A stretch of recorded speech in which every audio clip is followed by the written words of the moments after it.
vedare tinokuchingamidzai zvekare kune chimwe chirongwa pano paZim Facebook Secrets and Confessions. Tadzoka zvekare nemamwe mamessages. Regedzai tibva tapinda mumamessages edu atadzoka takakubatirai.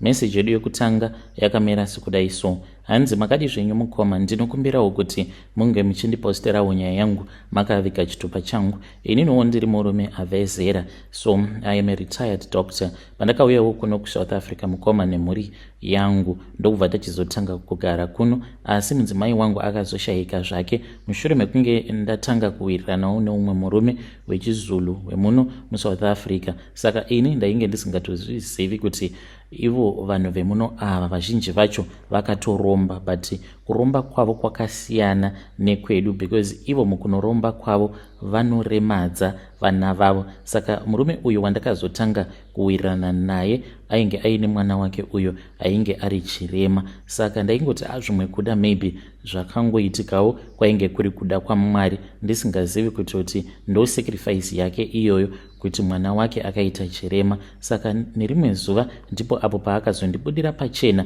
akandiudza kuti iye ainge akaromba uye zvekare ainge akashandisa mwana wake. Paakandiudza kuti ainge akaromba, to me it was just mysterious. I wanted to know more, and this guy was willing to share with me a lot. Akabva achizoenda neni kuna sangoma wacho iye uyo akamurombesa. Mazuva acho iwawo painge paine nyaya dzangu dzandainge ndichida kuti dzinge dzichigadzirisa, because ndainge ndava kuita problem yekuti kana ndirere nemudzimai wangu ndaisakwanisa kuita more than 1 minute. Ndainge ndakambozama kuti ndinge ndichizvibetsera pachezvangu, asi it did not even change. Mukoma ndipo pandakaona kuti zvechokwadi kune n'anga dzine masimba. Saka n'anga iya yakangondirova sikarudzi yangu netsvimbo, ndikabva ndatoita right. Sikarudzi yangu ikatotanga kutoshandawo sezvainotarisirwa kuti inge ichiita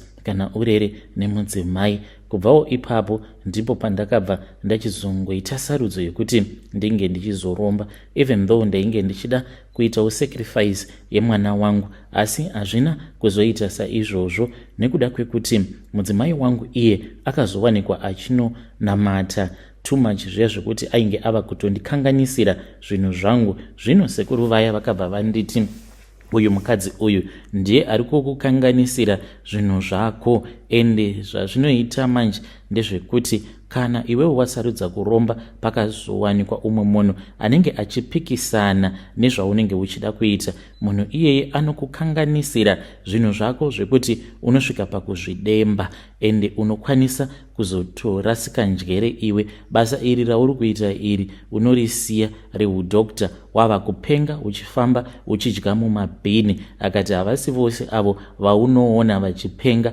vakangopengeswawo nechirwere chekupenga chinobvawo kuna Mwari, asi vazhinji vacho vakatopenga nekuda kwekuti vainge vakaromba ndokubva vapandukirwa nezvinhu zvavo. Saka muvengi wako mukadzi wako. Saka toita sei naye muvengi wako uyu? Pandakangonzwawo zvichinzi mukadzi wangu ndiye ainge achinditadzisa kuti zvinhu zvangu zvinge zvichiita, apa nepastage pandainge ndava nekwandainge ndabva nemari dzandainge ndaburitsa, ndikabva ndati demet, mukadzi uyu ngaende. Mudzimai wangu mukoma ndiye akazoita sacrifice, nekuti iye paaizonamata aiwanikwa achinomira achidzivirira vana kuti ndisazokwanisa kunongedzera vana netsvimbo, because ivo vainge vaine rimwe ziglazi rainge rakaita kunge TV. Aya maglazi aishandiswa pamaTV ekudhara aya edumbu, ndo glazi racho iro ravainge vakanamatidzira kumadziro. Saka kana yava nguva yekuti unofanira kuti unge uchizoita yo sacrifice, then muglazi imomo waitoona sekunge semovie. Ndaitomuona mukadzi wangu akapfugama achinamata apo sekuru pavanenge vachitsvaka masaisai ekuti vana varipi. Saka ndaizovashaya vana ava, then sekuru vaizonditi vana ava tiri kuvashaya nekuda kwekuti tarirawo nezviri kuita mukadzi wako. Iye pakunonamata zvaaiita ndezvekudai so aiisa vana kumashure kwake akapfugama. Saka aizoita sekunge munhu ane mapapiro zvekuti vana ava taisakwanisa kuzovaona. Takaita mazuva mukomana ndichingotravelera each and every day ndichingoenda kumba kwavo sekuru ivavo, ende nekwatainge tichigara nekwavainge vachigara sekuru ava painge paine kamufambo zvekuti I was always exhausted each and every day driving up and down. Zvinova zviri zvinhu zvainge zvava kusandifadza. Ndainge ndava kungogara ndakamutsamwira mudzimai wangu because ndiye ainge achidzivirira vana kuti ndisakwanisa kuvanongedzera netsvimbo yasekuru vaya. Tinge tichizoona kuti saka pavana sacrifice ndeipi sacrifice yangu. Saka mapapiro iwawo ndiwo ainge achivharira vana vari kumashure kwemapapiro. Saka sekuru vaya vakabva vanditi sezvo iye azviona sekunge imhare tinofanira kuti tinge tichiparadza iye mukoma Nashe. Ndipo apo pavakabva vachizomunongedzera netsvimbo, mukoma pakabaka moto zvekuti tsvimbo yavo yakatobvira but haina kuzotsva yose. Vakaramba vakangoibata chete vakatsimbidzirira ipapo paglazi. Mukadzi wangu kubva maari mainge muchibaka moto uyu wainge uchibaka zvekare nemurumu matainge tiri. Munoona sezviya kana munhu achiwelda simbi, paya paanenge achipisirira simbi panenge paine masparks emoto, ndo zvainge zvichiitika ipapo mukoma Nashe. Asi vakazomukurira simba ndokubva adona. Akati adona mukoma ndokubva ndatoona kutoti ko vana avo vaainge akatowandisa kuseri kwemapapiro ake. Ndakazoti ndadzokera kumba usiku hwacho ihwohwo akangonditi ndiri kunzwa musoro wangu uri kurwadza, handizivi kuti chii. Semunhu aigara achingonwa mvura yemufiriji ndichigara ndichingomutsiura kuti munhu haufaniri kuti ungogara uchingonwa mvura inotonhora nguva dzose, ndo zvinokonzeresa kuti unge uchizongogara uine flu. Saka ipapo paakati musoro wangu uri kutema akabva atoti zvimwe kuda inhau iya yamunogara muchingonditsiura nezvayo kuti munhu haufaniri kungogara uchingonwa mvura yemufiriji. Musoro wangu uri kutema. Akangorara usiku hwose achingochema kani achiti musoro uri kutema. Mangwana acho ndakati ndiri kubasa akatondifonera sezvandainge ndaudzwa nasekuru kuti ndaifanira kuti ndinge ndichimuignore. Akati andifonera kudaro handina kudavira kwou, ndokubva achizoenda kuchipatara. Iye ainge atombondiudza kuti ainge achida kuti ange achizoenda kwapasta vake but aida kuti ndige ndichimuperekedza because kana kutodriver ainge achiti ainge asingakwanise. Ndokusaka ndakazoignore call nekuti tainge takanzi aifanira kuti ange achizoenda kunonamatirwa kana kuendeswa kun'anga, aifanira kungoenda kuchipatara. Zvino ivo sekuru vaizokonekta nedzimwe mhepo idzo dzinowanikwa muzvipatara. Mhepo idzodzo ndo dzaizokonzeresa kuti kunyange mudzimai wangu iye ainge aenda kuchipatara achingotemwa zvake nemusoro zvekuti kungopiwa pain medication aibva aita right, but chavainge vachida chete paari ndechekuti ange achingosvika pachipatara then mhepo dziya dzinotenderera muzvipatara idzo dzobva dzachizodhila naye. Zvechokwadi mudzimai wangu akazoenda kuchipatara. Ariko kuchipatara ndakazoona message achiti I have been admitted, ndanzi bed rest. Sezvandainge ndakaudzwa nasekuru immediately ipapo ndichingoreceiva message ndakabva ndachizofonera vamwe tsano avo vainge vachigara munomo but vakazoenda zvavo kumhiri kwemakungwa. Ndakavafonera ndikabva ndati vanzi vari kuchipatara saka vanzi bed rest. Apa inini kubasa handisati ndapedza, pane zvandiri kufanira kuti ndige ndichiita. Saka tsano vakabva vachizoendawo nemhuri yavo vachinoona mudzimai wangu. Ivowo tsano vakatondifonera vakabva vanditi vatondiudza kuti hanzi imimi muchibva kubasa munofanira kutoti munge muchitodarika muchivatora because vangopiwa only 3 hours yebed rest but 3 hours dziya mukomana dzakati dzichinopera. Iniwo ndakadhileya kuti ndinge ndichiendako sezvandainge ndakaudzwa kuti handaifanira kuti ndinge ndichisvika paground munhu achiri kugona kutaura nekuti aikwanisa kuzongonyumwa kuti ndini ndiri kuita kuti ange achirwara. Saka by the time apo pandakazoendako kuchipatara ndakasvika mudzimai wangu ava kusakwanisa kana kutaura. Kunyange pandakazovafonera tsano vakatoshamisika kuti imi muri kuti kudii, muri kuti havachakwanisi kutaura. Ndikabva ndati hongu svikai kuno tsano. Vakabva vachizouya mudzimai wangu ndokubva achizoshayika zvake. Akashayika kunze kwava kunoidza, asi paakashayika mudzimai wangu ndainge ndinaye muwadhi imomo umo maainge ari. Ndakatorwa nechamupupuri ndikabva ndaona ndava pakati pechamupupuri, uye zvekare ndainge ndina sekuru vaya vekundirombesa nezvinhu zvavo izvo zvavanoti zvikwambo zvavo zvainge zvakawanda kwazvo. Then ndokubva tachizosvika pachipatara paya paya. Sekuru ava mukoma vakabva vachizotanga kudeketerera, vakamubata pachipfuva apa, vakabva vachizopiwa imwe tsvimbo yavo nechimwe chitokoloshi chavo. Tsvimbo iyi ndiyo yavakazoshandisa kuuraya mudzimai wangu. Vakangoigadzika pachipfuva chake, iyewo I think kuti ainge ava kuremerwa nayo because ndaiona achitambudzika nekushungurudzika asingachakwanisi kufema, ndokubva achizoshayika. Mukadzi wangu akati afa, ivo vainge vakanditi haaifanira kuti ange achizoenda kunovigwa kuZimbabwe. Ndakanetsana nehama dzemukadzi wangu nekuda kwekuti vainge vachida kuti tinge tichitakura mutumbi wake tinge tichinomuradzika kumusha, asi ndakaramba mukomanasha.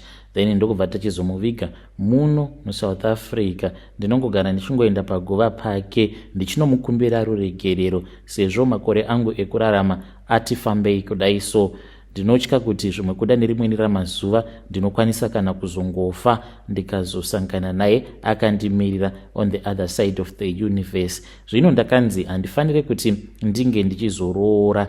So chazondiunza pano mukomanashi ndechekuti pano mumwe mukadzi uyo wandakakwidza motikari yangu apo pandainge ndichienda kuZimbabwe. Mukadzi uyu ndakazofambidzana naye but not kwenguva refu. Mukadzi uyu handizivi kuti achiri mupenyu here kana kuti kwete, nekuti vose vamwe avo vandakambodanana navo vakazofa zvekare vachingotemwa nemusoro zvekare semafiro avo akaita mudzimai wangu. Vose ivavo ndinokwanisa kutovaona kumhepo mukomanashi, asi uyo mukadzi wandakakwidza motikari yangu muPretoria achienda kunodhindisa pasipoti yake, mukadzi iyeye handizivi kuti achiri mupenyu here kana kuti akazofa. Zvakaitika ndezvekudai. So ndakati ndiri munzira hangu ndichienda kuZimbabwe, ndipo apo pandakabva ndachizoona umwe mukadzi ainge akanaka. Ndakangonakirwa hangu nekuda kwekuti ainge ari mutsvuku, ndikabva ndamisa motikari ndichitofungidzira kutoti zvimwe kuda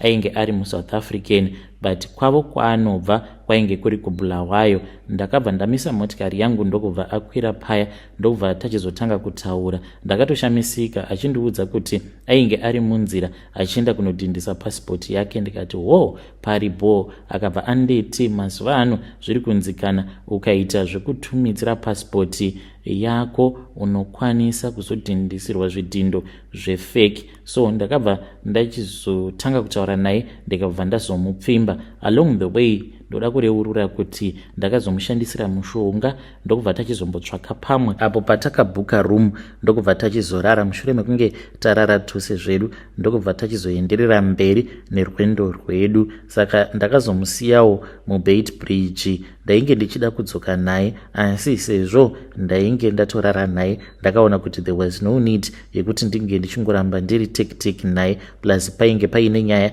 dzandainge ndichifambira, painge paine vamwe bamunini avo vainge vachitarisira kuti vange vachienda kun'anga. Zvino ndainge ndisingadi kuti vange vachienda kun'anga because ndaitya kuti kana vakaenda kun'anga ndaikwanisa kuzofumurwa kuti ndakaromba. Saka kana paine munhu anenge achida kuenda kunobetserwa physically, I have to return back to Zim. Ndobva ndaenda paguva rababa vangu, ndobva ndanomutsa mweya wababa. Saka mweya uyo wababa unozofamba uri kumberi kweuyo anenge achida kuenda kunobetserwa, zvekuti kana asvika pane munhu wacho iyeye waanenge achida kuti ange achimubatsira, anobva achizoputirwa nemhepo yababa vangu, zvekuti anenge ava kungoona rima roga roga. Izvi ndo zvandinoita. Saka ipapo mukomanashi ndo zvandakaita. Ndakabva ndachizoti ndasvika pamba, ndokubva ndachizoenda kumakuva ndikaenda paguva rababa vangu ndikanomutsa mweya wavo. Uyo wekuPretoria ndakangozviudza kuti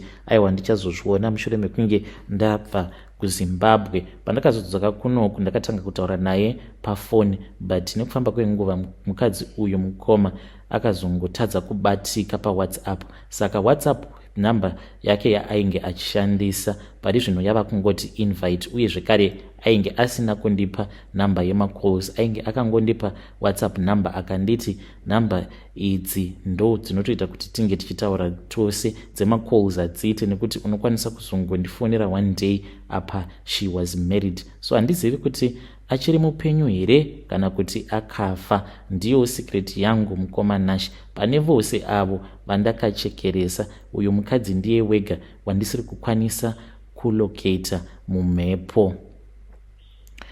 Vedare ndo message iyo yandakatumidzirwa ichibva kuna mukoma vedu.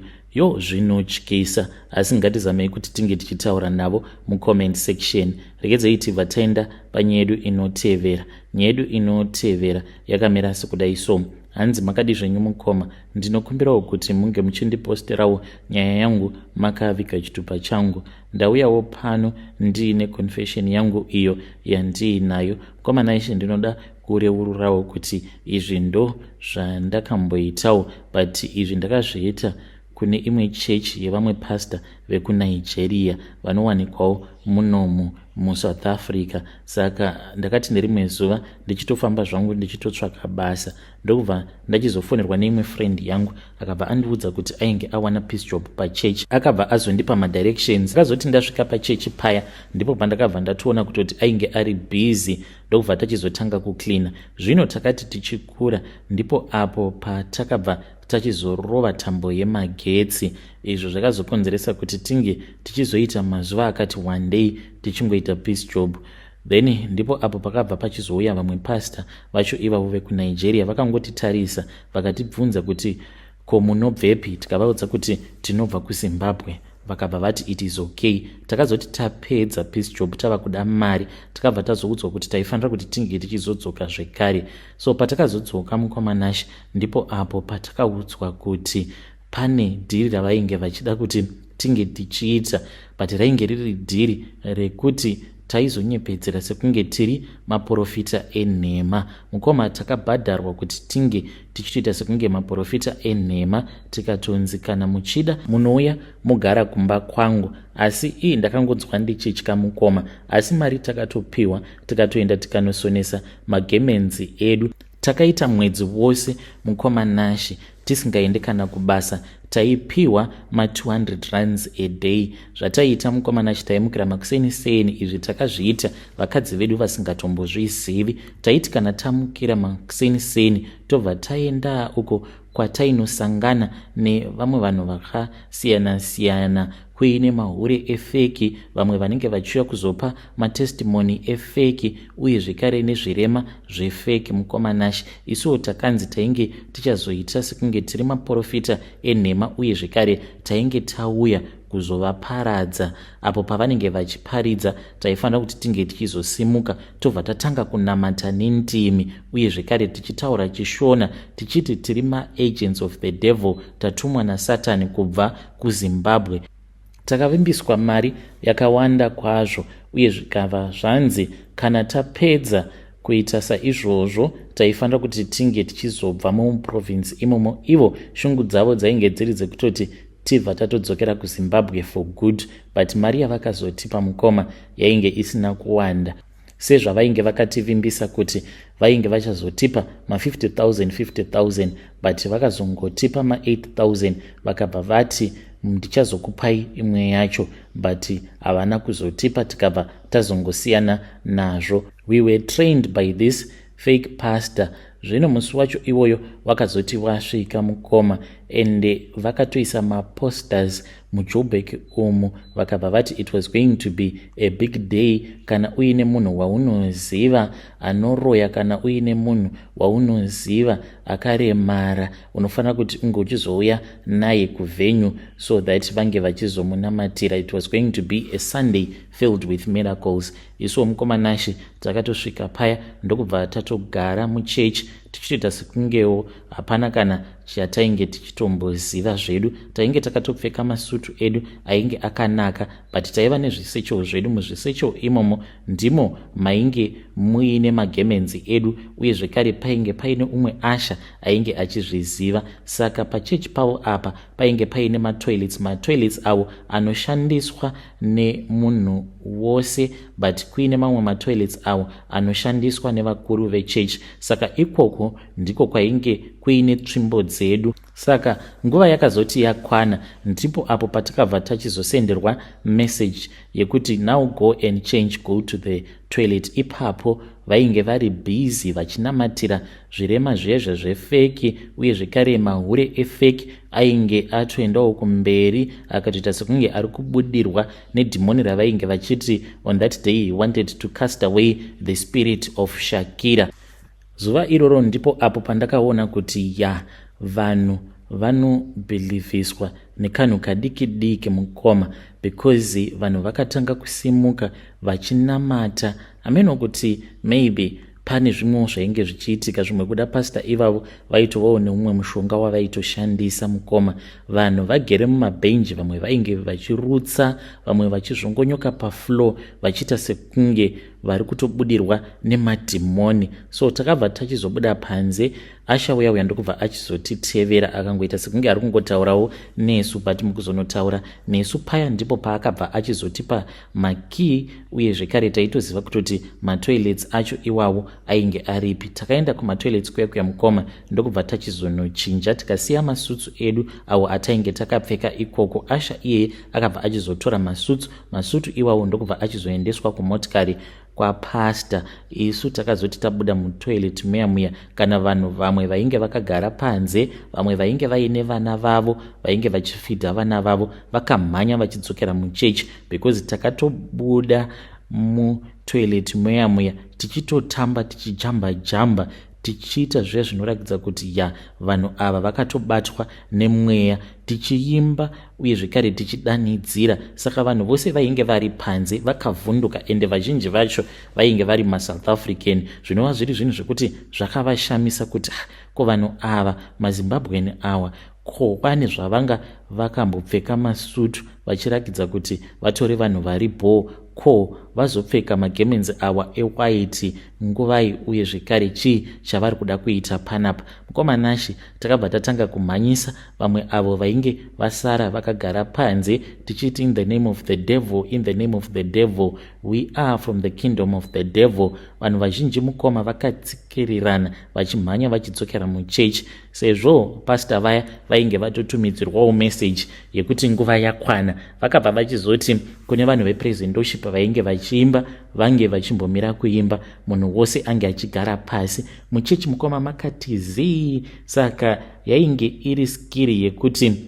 kana muchechi mati zii sezviya, vanhu vange vachikwanisa kunzwa kuti panze apo pane zviri kuitika. Mukomanashi taita kudanidzira zvekuti mangwana acho makuseni takamuka tisingakwanisi kana kutaura nekuti mavoice ainge akaenda. Ipapo mukoma takadanidzira kane apa nefriend yangu tainge tatozviudza kuti shamwarika, even though zvinhu izvi zvatiri kuita zvinomakisa, but think about 50,000. Wakamboibata here 50,000 rands iwewo mulife mako? Saka kana wava kunzwa sekunge wava kunyara, think about 50,000 rands. Mukomanashi takapinda muchechi muya maasha mamwe ainge akamira kudoo, vamwe vacho honestly I think vakatofenta out of fear, because pano mumwe mukadzi pamaasha uyo ainge asingatombozivi kutoti rainge ritori drama. Mukadzi uyu ndakamutarisa ndokubva ndamunongedzera netsvimbo, ndikabva ndati kwaari you are a sinner, you are a sinner, ha. Ndokubva ndatanga kumuseka, ndikabva ndamuti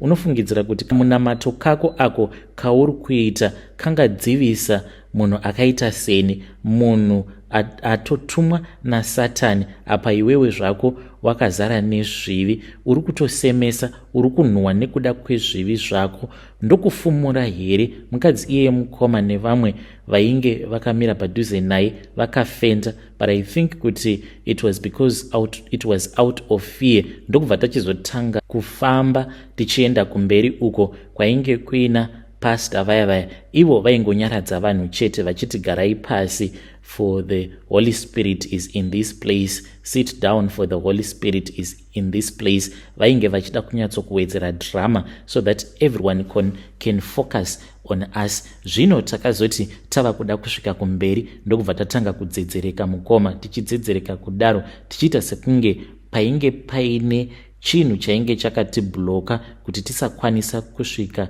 pastage apo pavainge vari, ndokubva vachizotanga kunamata vachiti fire fire fire fire. Mukoma Nashi ipapo takabva tatanga kuridza mhere tichiscreama tichiita sekunge vanhu vari kutsva apa. Tainge tisina kana kupfeka zvipfeko zvemukati kuwedzera drama. Mukoma Nashi incident iyoyo makamera ose vainge vakamadzima because vainge vasingadi kuti nyaya iyi inge ichizobuda, inge ichizozivikanwa kuti izvi ndo zvaitika pachechi papo, because ivo ipapo patainge tichitotrainwa zvose zvaifanira kuti zvinge zvichizoitika kuchechi kwavo vakatoti this one we have taken it too further, no cameras is supposed to capture this moment.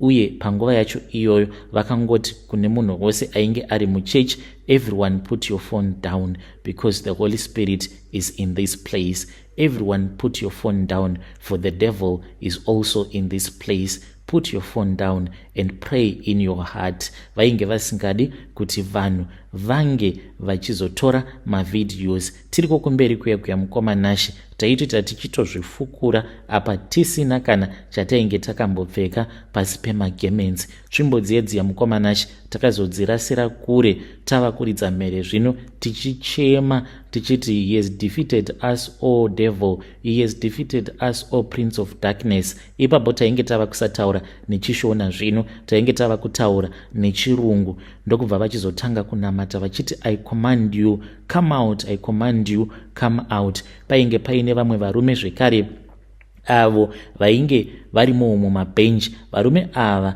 tainge tichitozivana navo zvekare, vainge vari vemuno muSouth Africa, tainge takasangana navo kutraining. Saka varume ava vaifanira kuti vange vachizoita sekunge mweya uyo wainge wadzingwa matiri wainge wakazoenda ukazonopinda mavari varume ava. Saka apo pavakati I cast you out, I cast you out, you sons of the devil, return back to your father. Takabva tachizodonha pasi. That was our final act before tisati tazonzi tinge tichizotanga kutaura. Mukoma Nashi asi ndakanorovera zvakashata ipapo because ndakadonha negotsi nekuda kuwedzera drama. Madonhero acho andakaita ndakatokuvara, ndakanzwa sekunge musoro wangu wainge watsemuka. Ndakatotora nguva Mukoma kuti ndinge ndichizotanga kufunga kuti kondiripi. Ipapo ndainge ndichinzwa rimwe dzungu ndichiona chechi yose vanhu vose vachiita sekunge vari kutenderera.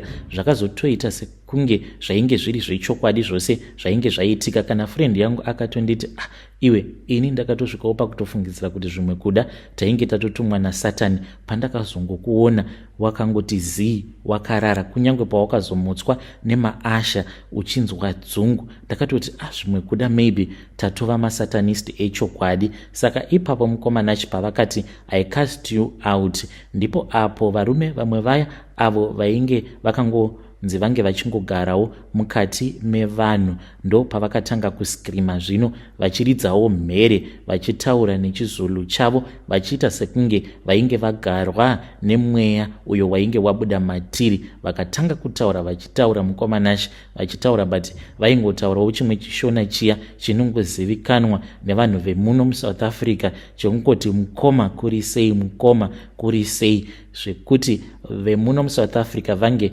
vachiona sekunge vainge vagarwa nemadhimoni ekuZimbabwe. After that vakabva vachizonamatirwa varume vaya, but varume ivavo vakangonamatirwawo varimo mumabhenji imomo because painge paine kakusanzwisisa kavainge vakaita apo patainge tichiri patraining. Vakabva vanzi ava havatendedzwe kuti vange vachizoya kumberi. Saka pasta vakangotanga kungonamata vari kwavari. Vakabva vati vanhu vanofanira kuti vange vachizovanamatira. Vakati stretch your hands towards those 2 demons and let us pray, because if I come there, those demons are going to be exposed even more. So pray for them. Ndokubva vachizotanga kunamatirwa nechechi yose including the pastor. After that ndipo apo patakabva tachizonzi taifanira kuti tinge tichizotaura. Saka vanhu ava zvavanoita mukoma Nasha, Asha ndiye anenge akakubatira